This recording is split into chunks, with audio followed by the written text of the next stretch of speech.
भारत में लोकतंत्र खतरे में है। लोकतंत्र पर गहरे संकट के बादल मंडरा रहे हैं। इस बार समस्या प्रशासन या भ्रष्टाचार तक सीमित नहीं है। ये संकट उससे भी कहीं ज्यादा बड़ा है। नागरिक अधिकारों, असहमति व्यक्त करने और विरोध प्रदर्शित करने के अधिकार के हनन का।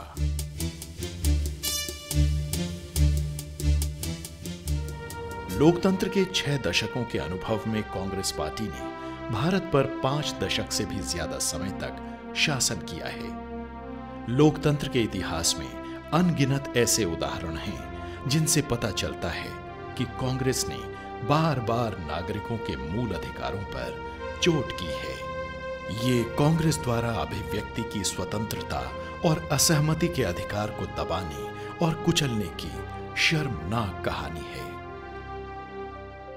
कहानी आजादी के तुरंत बाद शुरू होती है। तब जवाहरलाल नेहरू प्रधानमंत्री थे। भारतीय स्वतंत्रता संग्राम के महान सेनानी एवं नेहरू मंत्रिमंडल में मंत्री रह चुके भारतीय जनसंघ के संस्थापक डॉक्टर श्यामा प्रसाद मुखर्जी की रहस्यमय मृत्यु हो गई। कश्मीर में लागू अलग प्रधान, अलग निशान और अलग विधान को समाप्त कर वो भारत में उसके संपूर्ण विलय की मांग के आंदोलन का नेतृत्व कर रहे थे। नागरिक समाज के इस प्रमुख नेता की दुर्भाग्यपूर्ण मृत्यु ने अभिव्यक्ति की स्वतंत्रता का गला घोंट दिया। जवाहरलाल नेहरू की बेटी श्रीमती इंदिरा गांधी जब देश की प्रधानमंत्री बनी, तब भी यह स्थिति बनी रही। उन्होंने तानाशाही का रवैया अपनाया और जयप्रकाश नारायण के नेतृत्व में प्रारंभ हुए जन आंदोलन को कुचलने के लिए आपातकाल थोप दिया।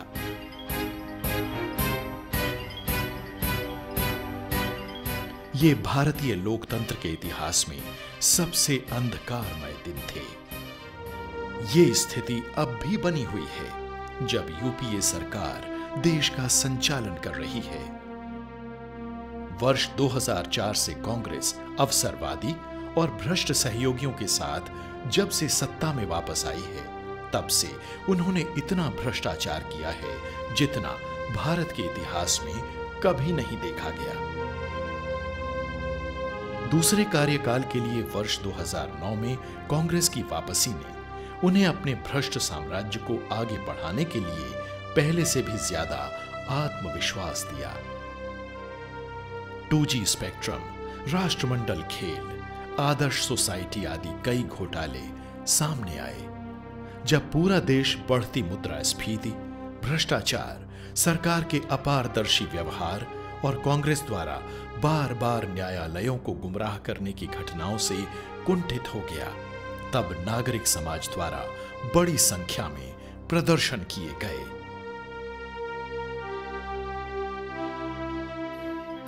कांग्रेस ने विवेक रहित तर्कों द्वारा प्रदर्शनकारियों के अधिकारों को कुचलने का अपना पुराना तरीका अपनाया। कांग्रेस एवं उनके सहयोगी आज भूल रहे हैं कि लोकतंत्र संवाद से चलता है, लेकिन वो उस जनता पर जबरदस्ती अपने फैसले थोप रही है जिसने उन्हें चुनाव जिताकर देश की कमान सौंपी है। वर्ष 1992 में जब देश में उदारीकरण की लहर शुरू हुई, आर्थिक अपराधियों और सत्ता के दलालों के लिए अवसर बढ़ने लगे। स्विस बैंक और जर्मन सरकार ने भारत को विदेशों में जमा काले धन की वापसी की सहायता के लिए जानकारी देने की बात कही। विश्व के कई देशों ने विदेशी बैंकों में जमा काले धन को वापस लाने की पहल की है।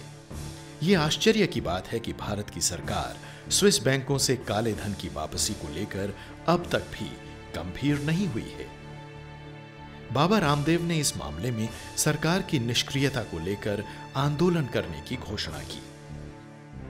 यूपीए सरकार के वरिष्ठ मंत्रियों ने बाबा रामदेव से संपर्क करके मामले को निपटाने का प्रयास किया, लेकिन जब सरकार अपने वादे से पीछे हट गई तो बाबा रामदेव को रामलीला मैदान में अनशन पर बैठना पड़ा, जो पूरी तरह शांतिपूर्ण था।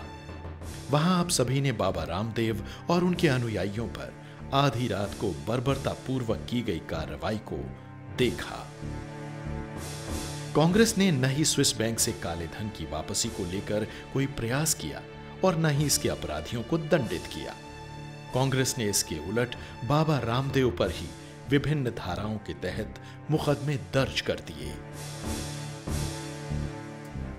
मीडिया चैनलों पर दिखाया गया कि किस प्रकार से हथियारों से लैस पुलिस वाले अपने राजनीतिक आकाओं के आदेश पर आम लोगों पर गोलियां बरसाते थे। ये गोलियां उन निहत्थे किसानों पर बरसाई गईं जो उनकी खेती के लिए जरूरी पानी को पाइपलाइन द्वारा पिंपरी चिंचवाड़ टाउनशिप पहुंचाए जाने का विरोध कर रहे थे। महाराष्ट्र सरकार की इस बर्बर कार्रवाई से कांग्रेस पार्टी की नीतियों का दोगलापन स्पष्ट दिखाई देता है। दिल्ली में राष्ट्रमंडल खेलों के दौरान कराए गए कथित विकास कार्यों में घोटाले और 2G स्पेक्ट्रम घोटाले के खुलासे ने देश की जनता को झकझोर दिया। नियंत्रक एवं महालेखा परीक्षक की रिपोर्ट से लेकर सुप्रीम कोर्ट में चल रहे मामले तक में संदेह की सुई गृह मंत्री चिदंबरम और प्रधानमंत्री कार्यालय की ओर भी घूम रही है। इन घोटालों को लेकर भारतीय जनता पार्टी ने एक जिम्मेदार विपक्ष की भूमिका निभाते हुए मुख्यमंत्री शीला दीक्षित और केंद्रीय गृह मंत्री चिदंबरम का इस्तीफा मांगा है। भ्रष्ट नेताओं के इस्तीफे की मांग करते हुए भारतीय जनता युवा मोर्चा ने विभिन्न स्थानों पर प्रदर्शन किए। दिल्ली सरकार के साथ ही केंद्र की यूपीए सरकार को भी ये आंदोलन बर्दाश्त नहीं हुआ। सर्वप्रथम जब भ्रष्टाचार विरोधी रैली का आयोजन किया गया, तब पुलिस ने कार्यकर्ताओं पर बर्बरतापूर्वक लाठियां बरसाईं। ये घटना कांग्रेस की अलोकतांत्रिक नीतियों को उजागर करती है। भ्रष्टाचार के खिलाफ जो लोग बाहर निकलते हैं, ये सरकार उन पर अत्याचार करती है। ये सरकार भ्रष्टाचारी भी है और अत्याचारी भी है। प्रधानमंत्री जी इसी दिल्ली के अंदर जिलानी के नेतृत्व में अलगाववादी आकर के भाषण देकर चले जाते हैं। आपकी दिल्ली पुलिस चूं नहीं करती। लेकिन अगर कोई भगवा वेश में साधु आ जाए, अगर कोई गांधी टोपी लगाए गांधीवादी आ जाए और अगर कोई आरएसएस का समर्थक आ जाए तो एक ही है, आओ देखो ना ताओ, लाठियां चलाओ। और जब आडवाणी जी 1975 की बात करते हैं तो उन्हीं नागरिक अधिकारों के हनन की बात करते हैं, और जो अलोकतांत्रिक रवैया सरकार सदन के बाहर अपनाती है वही अलोकतांत्रिक रवैया सदन के अंदर अपना करके विपक्ष की आवाज को बंद करने का काम करती है। सारी संवैधानिक संस्थाओं को आपने मर्यादा भंग करने का काम किया। C&AG पर आपके लोग सदन के बाहर ही नहीं सदन के अंदर भी प्रहार करते हैं। PAC के अंदर आपके लोग लड़ मचाते हैं। एक संस्था बची थी, स्पीकर की रूलिंग, स्पीकर की पीठ। कल संसदीय कार्य मंत्री जी स्पीकर की रूलिंग को चुनौती करके आपने उस संस्था का भी 1975 में इसी पार्लियामेंट की सुप्रीमेसी को आपने खंडित करने का काम किया था। ना हम जुडिशरी की सुप्रीमेसी खंडित होने देंगे, ना पार्लियामेंट की सुप्रीमेसी खंडित होने देंगे, लेकिन नागरिक अधिकार सबसे ऊपर है। देश आजाद है। आज वतन आजाद है और इस आजाद वतन में नागरिक अधिकारों का हनन अगर सरकार करेगी तो पुरजोर ढंग से, चाहे उसका नेतृत्व कोई भी क्यों नहीं कहा हो, हम उसका पुरजोर विरोध करेंगे।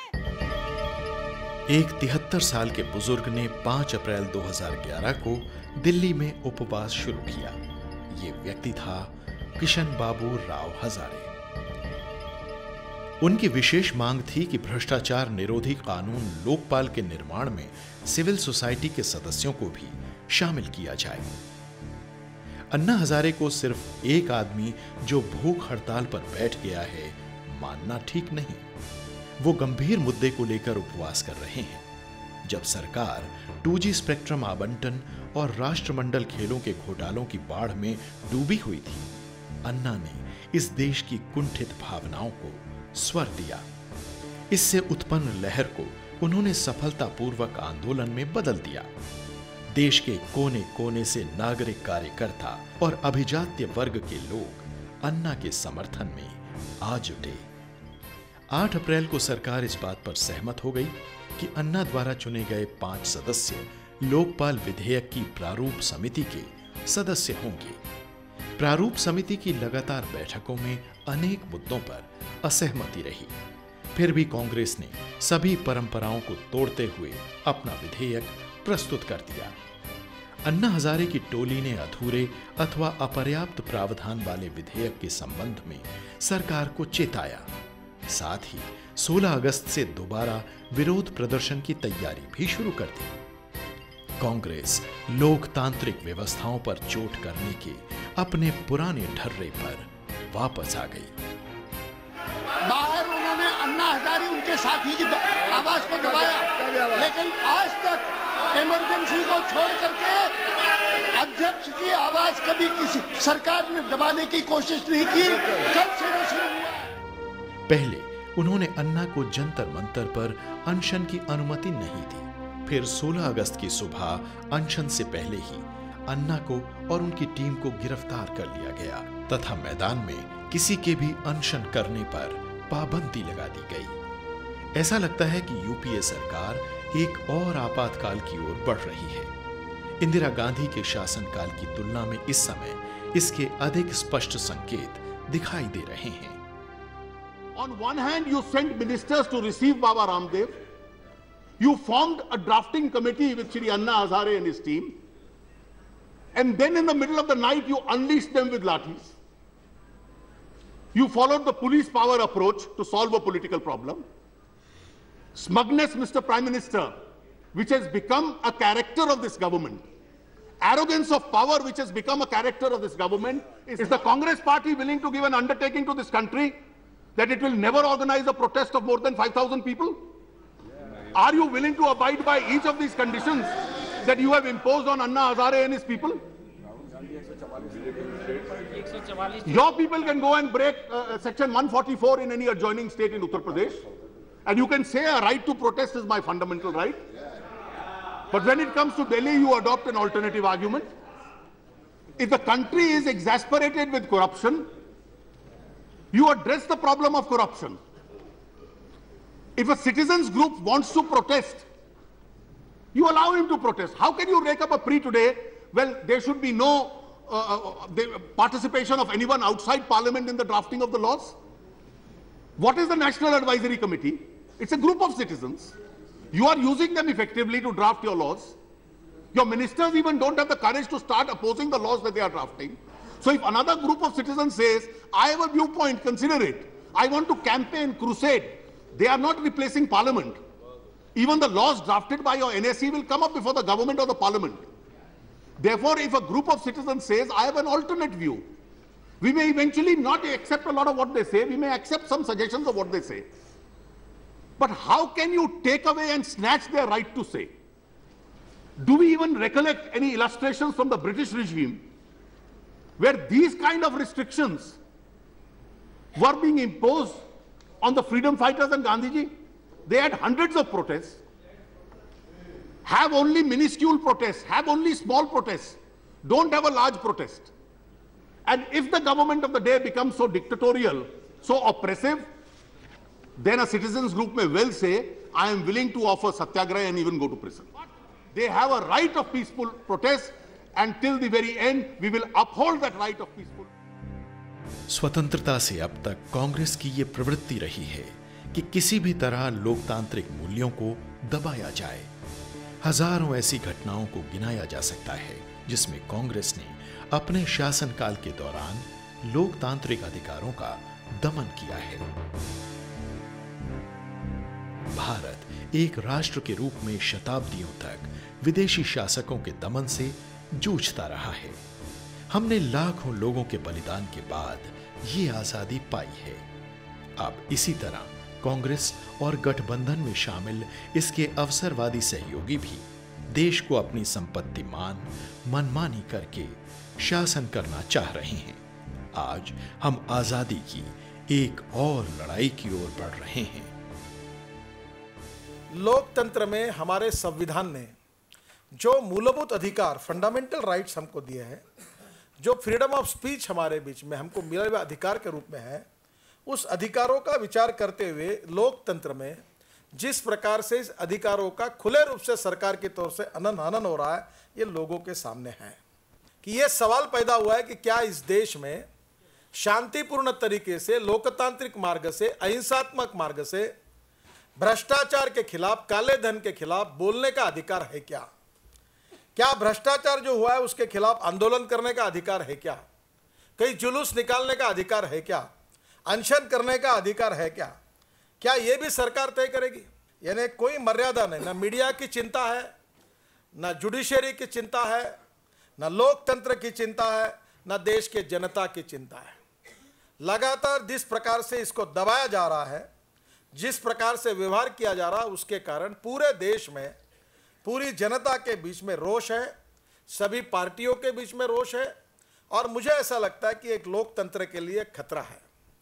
इस देश को भ्रष्टाचार मुक्त करना यह राजनीतिक और गैर राजनीतिक सभी नेताओं का अधिकार है। कांग्रेस पार्टी और यूपीए के मंत्रियों के भ्रष्टाचार के खिलाफ इस देश में कोई बोल नहीं सकता, ऐसा कानून केवल करना बाकी रहा है।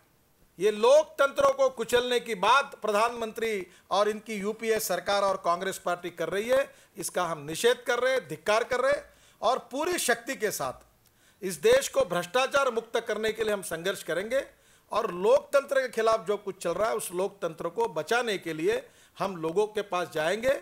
एक तरफ संसद में भी लड़ाई लड़ेंगे और दूसरी ओर संसद के बाहर भी लड़ाई लड़ेंगे। अपनी आजादी को उन लोगों से बचाने के लिए यह बिल्कुल उपयुक्त समय है जो लोकतंत्र का गला घोंट रहे हैं। ये अच्छा अवसर है जब जागरूक जनता भारत की परिस्थितियों को ध्यान में रखते हुए कांग्रेस पार्टी को सबक सिखाएगी। तभी भारत के पुनरुत्थान का मार्ग प्रशस्त होगा।